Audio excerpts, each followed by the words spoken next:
우리 다 함께 사도신경으로 우리의 신앙을 고백드리시면서 1월 13일 목요일 아침 예배를 우리 하나님 앞에 올려드리겠습니다. 나는 전능하신 아버지 하나님, 천지의 창조주를 믿습니다. 나는 그의 유일하신 아들, 우리 주 예수 그리스도를 믿습니다. 그는 성령으로 잉태되어 동정녀 마리아에게서 나시고 본디오 빌라도에게 고난을 받아 십자가에 못 박혀 죽으시고 장사된 지 사흘 만에 죽은 자 가운데서 다시 살아나셨으며 하늘에 오르시어 전능하신 아버지 하나님 우편에 앉아 계시다가 거기로부터 살아있는 자와 죽은 자를 심판하러 오십니다. 나는 성령을 믿으며 거룩한 공교회와 성도의 교제와 죄를 용서받는 것과 몸의 부활과 영생을 믿습니다. 아멘.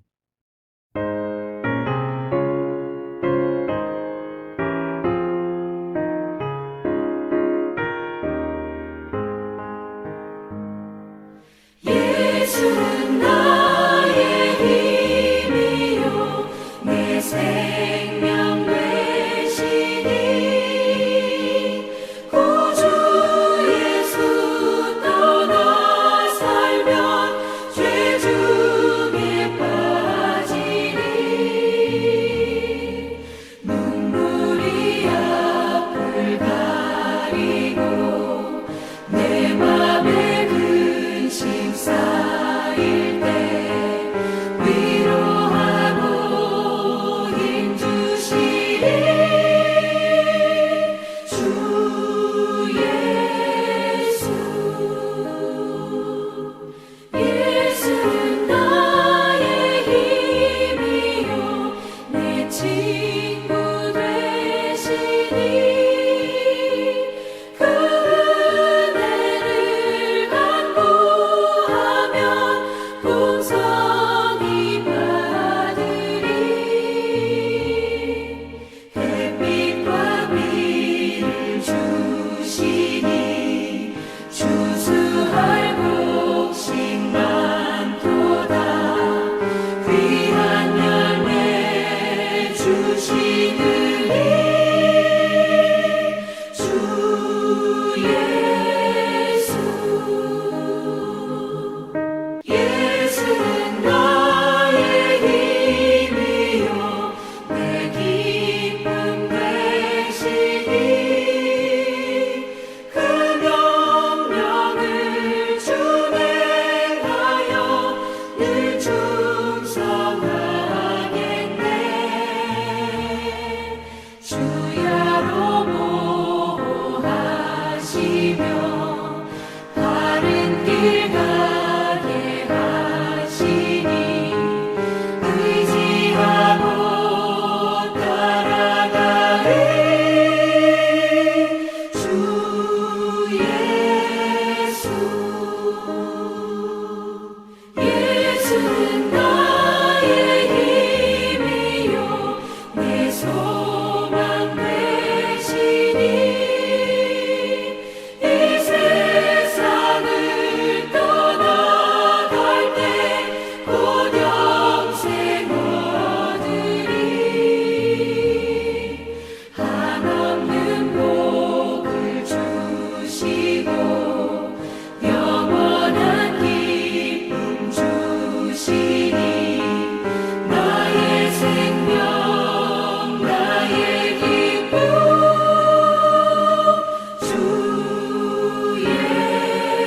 예수.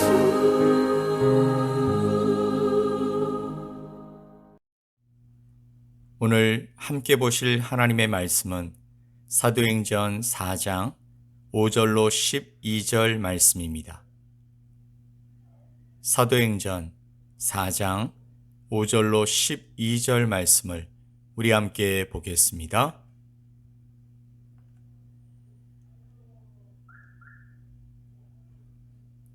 이튿날 관리들과 장로들과 서기관들이 예루살렘에 모였는데 대제사장 안나스와 가야바와 요한과 알렉산더와 및 대제사장의 문중이 다 참여하여 사도들을 가운데 세우고 묻되 너희가 무슨 권세와 누구의 이름으로 이 일을 행하였느냐?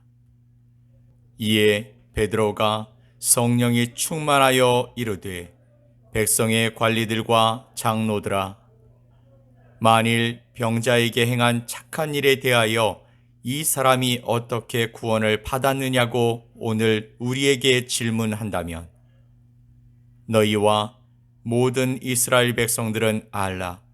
너희가 십자가에 못 박고 하나님이 죽은 자 가운데서 살리신 나사렛 예수 그리스도의 이름으로 이 사람이 건강하게 되어 너희 앞에 섰느니라.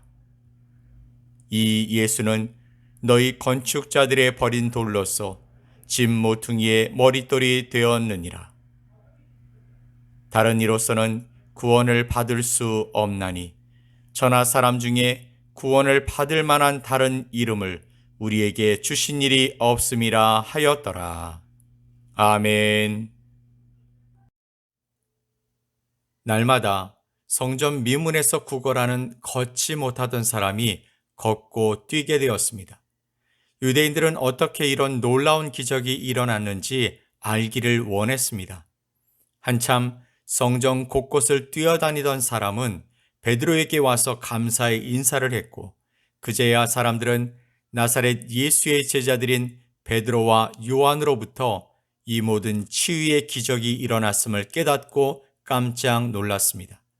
수많은 사람들이 베드로와 요한을 중심으로 모여들자 베드로는 이때를 기회 삼아 복음을 전했습니다. 십자가에 달려 돌아가신 예수님께서 부활하신 사건과 이 예수님을 믿기 원한다면 회개하고 죄에서 돌이키라는 간단한 복음이었습니다. 성령께서 역사하시자 베드로의 설교를 듣고 회심한 사람이 남자만 5,000명이나 되었다고 말씀하십니다. 그러니 여자와 아이들의 수를 더하면 정말 많은 사람들이 자신의 죄를 회개하고 예수님께 돌아왔음을 짐작해 볼 수 있습니다. 이는 대단한 사건이었습니다. 하루 만에 그렇게 많은 유대인들이 기독교로 개종한 것은 이례가 없는 사건이기 때문입니다.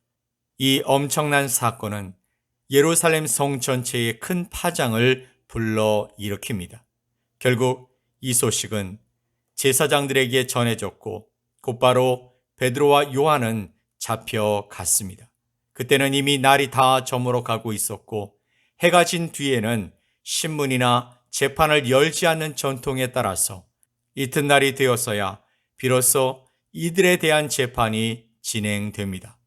재판에 참석한 사람 중에는 대제사장 안나스와 가야바가 있었습니다. 이들은 예수님을 신문하고 재판했던 바로 그 사람들이죠. 베드로와 요한은 유대인들의 최고 법정인 산헤드린 공회의 재판장에 서게 된 것입니다. 그렇게 예수님을 죽음에 이르게 한 장본인들이 이제는 베드로와 요한을 신문하고 있는 것이죠. 이들은 베드로와 요한에게 다음과 같이 질문했습니다. 너희가 무슨 권세와 누구의 이름으로 이 일을 행하였느냐? 이미 유대인들 사이에서 나사렛 예수는 이단으로 판정이 난 상태입니다. 예수를 믿는다는 것은 유대인 사회에서 출교를 당할 것을 각오하는 것이 되어 있었습니다. 그래서 예수님을 믿는 사람들 가운데에는 공공연하게 믿음을 시인하지 못하는 사람들도 많았습니다. 이런 상황에서 대제사장의 무리는 나사렛 예수를 십자가에 못 박음으로 인해 이 나사렛 이단 집단이 다 해산한 것으로 알고 있었는데 또다시 예수의 제자였던 베드로와 요한이 나면서부터 걷지 못하던 사람을 일으키는 사건이 벌어지자 이를 심각하게 받아들여 그들을 체포했던 것입니다. 너희가 무슨 권세와 누구의 이름으로 이 일을 행하였느냐라는 이 질문은 베드로와 요한에게 너희가 어떤 악한 영의 힘을 빌려서 능력을 행하였느냐라는 부정적인 저의를 가진 질문이었습니다. 그러므로 이 질문이야말로 이번 재판의 핵심 사항입니다. 베드로가 이 질문에 어떻게 대답하느냐에 따라서 유죄와 무죄로 나눠질 것이기 때문이죠. 그것을 베드로도 잘 알고 있었습니다. 자칫 잘못하면 그도 예수님처럼 십자가형에 처해질 수 있는 상황이었기 때문입니다. 우리는 이 장면을 글로 보기 때문에 당시의 긴장감을 느낄 수 없지만 우리 자신이 이 재판의 당사자라고 생각해 보면 아찔한 상황이라는 것을 알 수 있게 됩니다. 즉, 예수님을 부인하면 살려주고 예수님을 인정하면 곧바로 사형 선고를 받는 것이죠. 그것도 예수님처럼 십자가형 말입니다.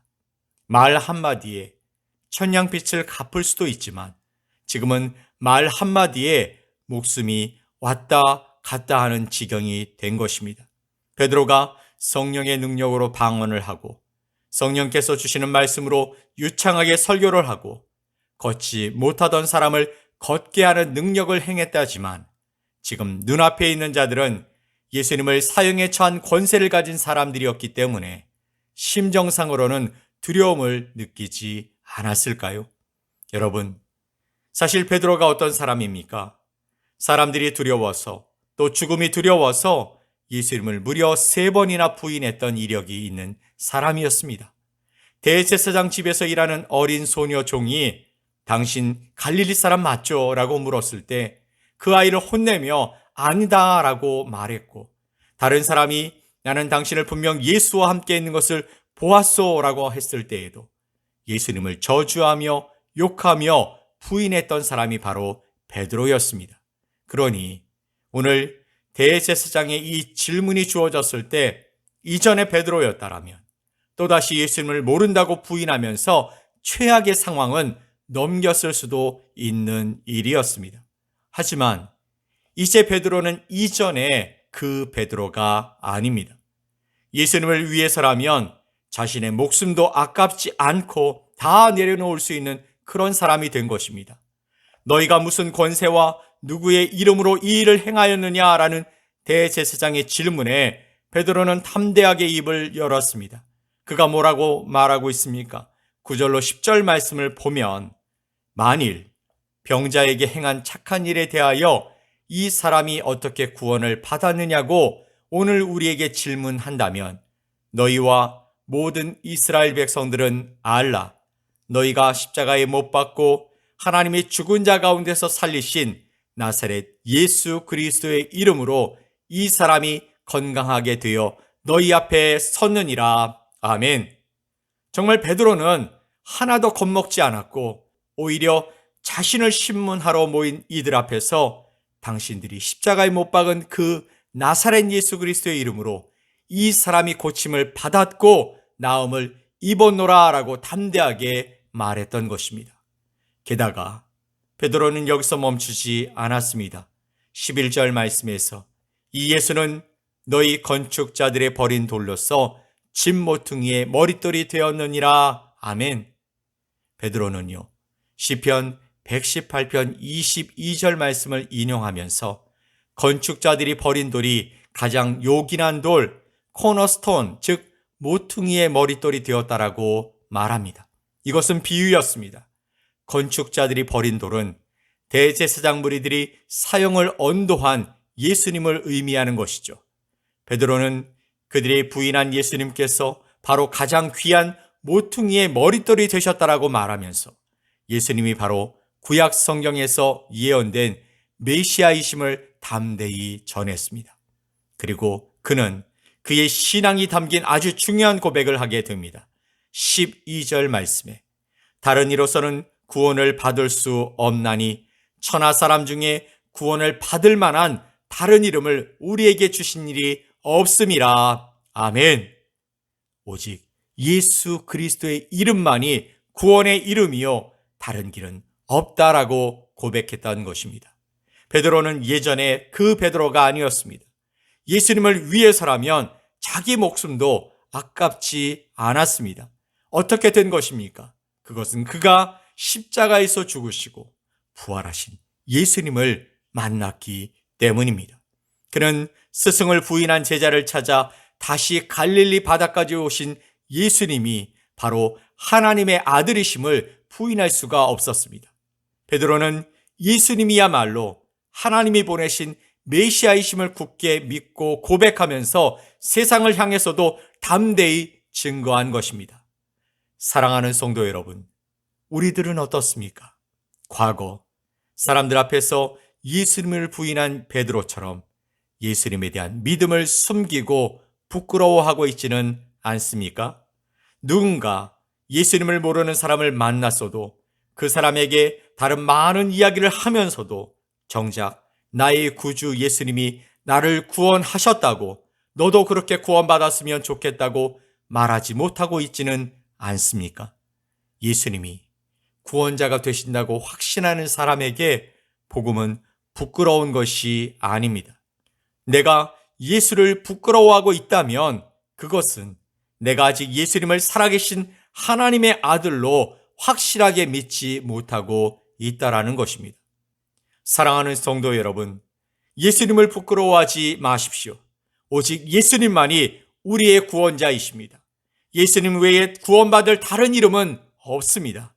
한때 베드로도 예수님을 부인했습니다. 그러나 예수님은 그런 베드로에게 두 번째 기회를 주셨습니다. 우리들도 베드로처럼 주님을 부끄러워했을 수 있습니다. 그러나 예수님은 우리들에게도 또다시 기회를 주신 것입니다. 그러므로 어디에서나 누구에게나 우리 영혼의 유일한 구원자 되시는 예수 그리스도를 자랑스럽게 담대하게 고백할 수 있는 저와 여러분이 되시기를 예수 그리스도의 이름으로 간절히 축복합니다. 아멘. 우리 함께 기도합시다. 우리의 유일한 구원자 되시는 예수님 감사합니다. 우리가 예수님을 만나지 못하고 살아갈 수 있었지만 지금 우리는 예수님을 만나 구원받은 자로 살고 있습니다. 이 놀라운 일을 허락해 주신 주님께 감사드립니다. 그리고 이제 우리에게 주신 이 놀라운 이름을 세상 가운데 부끄러워하지 말고 담대히 전하며 살아가게 하여 주옵소서.